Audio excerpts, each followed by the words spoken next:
అమ్మాయి ఎలా ఉంది కండిషన్? మన దగ్గర ప్రస్తుతం నిలోఫర్ హాస్పిటల్లో ఒక కోవిడ్ పాజిటివ్ చైల్డ్ ఉంది. అది సంవత్సరం 2 నెలల పిల్లవాడు. వాళ్ళు నాంపల్లి హాస్పిటల్ నుంచి, నాంపల్లి ఏరియా నుంచి జ్వరము, దగ్గు, జలుబుతో, ఆయాసంతో తీసుకురావడం జరిగింది. వాళ్ళు డిసెంబర్ 18th రోజు ఇక్కడ ఐసోలేషన్లో అడ్మిట్ అయినారు. వాళ్ళ టెస్ట్ ఆ రోజు పంపించితే నిన్న పాజిటివ్ వచ్చింది. మన దగ్గర మనం కనుక చూస్తే 5 సంవత్సరాల లోపు పిల్లల్లో కామన్గా అడ్మిట్ చేసేది న్యూమోనియా గురించే. అదే సెంట్రల్ గవర్నమెంట్ టర్మినాలజీలో సివియర్ అక్యూట్ రెస్పిరేటరీ ఇల్నెస్ అంటాం. అంటే దగ్గు, జలుబు, జ్వరము, అలాగే ఆయాసం అంటే బ్రీదింగ్ రేట్ ఎక్కువ ఉండడం, ఇలాంటి సిమ్టమ్స్ ఉన్న వాళ్ళని అందరినీ అడ్మిట్ చేయడానికి మన దగ్గర సెపరేట్ 120 బెడెడ్ ఫెసిలిటీ ఉంది. అన్ని బెడ్స్కి కూడా ఆక్సిజన్ ఉంది.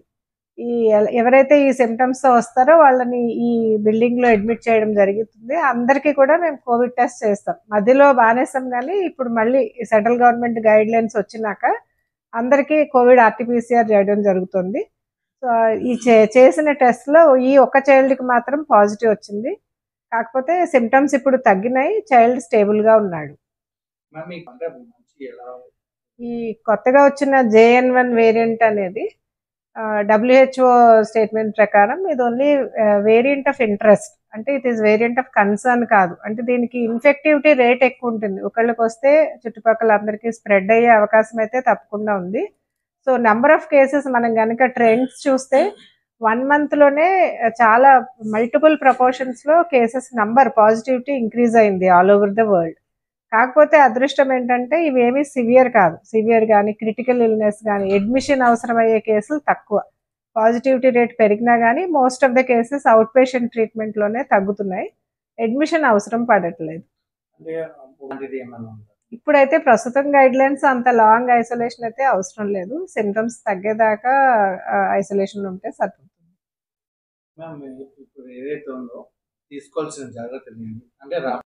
కోవిడ్ అయినా మిగతా రెస్పిరేటరీ ఇన్ఫెక్షన్స్ అయినా కానీ మనం మెయిన్గా ఓవర్ క్రౌడింగ్ అవాయిడ్ చేయాలి. ఎందుకంటే మెయిన్గా ట్రాన్స్మిషన్ గాలి ద్వారా జరుగుతుంది. సో దగ్గరగా ఎక్కువ మంది ప్రజలు ఉన్నప్పుడు ఒకళ్ళకి సిమ్టమ్స్ ఉన్నా అందరికీ ఇమీడియట్గా స్ప్రెడ్ అయ్యి అందరికీ కూడా ఇన్ఫెక్షన్ సోకే అవకాశం ఉంది. సో అందుకే ఈ కోవిడ్ కేసులు పెరుగుతున్న నేపథ్యంలో మన ఎస్పెషలీ పిల్లల్ని పేరెంట్స్ క్రౌడెడ్ ప్లేసెస్కి, ఎక్కువ జనాభా ఉన్న ప్లేసెస్, సినిమా హాల్స్ కానీ, షాపింగ్ మాల్స్ కానీ అలాంటి ప్లేసెస్కి తీసుకెళ్ళకూడదు. చలిగాల్లో పిల్లల్ని తిప్పకూడదు. ఇంకొక ప్రికాషన్ ఏంటంటే ఒకవేళ అత్యవసర పరిస్థితుల్లో బయటకు వెళ్లాల్సి వచ్చిన క్రౌడెడ్ ప్లేస్ మాస్క్ తప్పనిసరిగా ధరించాలి.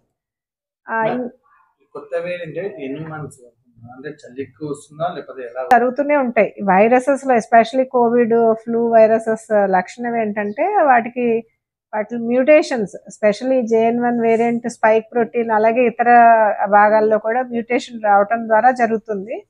ఇవి కొన్ని నెలలు 1 to 3 months ఉండి, యూజువల్గా ఏ ఎపిడమిక్ అయినా కూడా ఒక 2-3 months ఉండి తగ్గిపోయే అవకాశం ఉంది.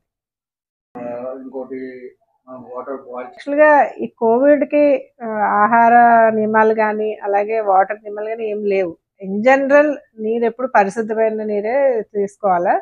వాటర్ బాయిల్డ్ వాటర్ కానీ ఫిల్టర్డ్ వాటర్ కానీ ఇవ్వడం మంచిది. బట్ దీనికి కోవిడ్కి ఏమి రిలేషన్ లేదు. అలాగే కోవిడ్ వచ్చిన, న్యూమోనియా వచ్చిన, ఏ సిక్నెస్ ఉన్నా కూడా ప్రత్యేకించి ఆహార నియమాలు అంటూ ఏమి ఉండవు. స్పెషలీ మనం చూస్తుంటాము చిన్నపిల్లలకి ఏదైనా జ్వరం రాగానే కూడా అన్నం పెట్టడం మానేస్తుంటారు. చాలా వరకు అది అరటిపండు పెడితే చలవ, ఇది పెడితే వేడి అని చాలా వరకు ఫుడ్ రెస్ట్రిక్షన్ చేయడం వల్ల పిల్లలు ఇంకా నీరసించిపోతారు. వాళ్ళు ఏమేమి తినగలుగుతారో అన్నీ ఇవ్వాలి. మేము చెప్తుంటాము ఎప్పుడైనా బేబీకి సిక్ జ్వరం కానీ, కోవిడ్ కానీ ఆర్ డయేరియాలు కానీ ఏమన్నా వస్తే మామూలు కన్నా ఎక్కువ ఆహారం ఇవ్వడానికి ట్రై చేయాలి. అలాగే ఎక్కువ ద్రవ పదార్థాలు ఇవ్వాలి.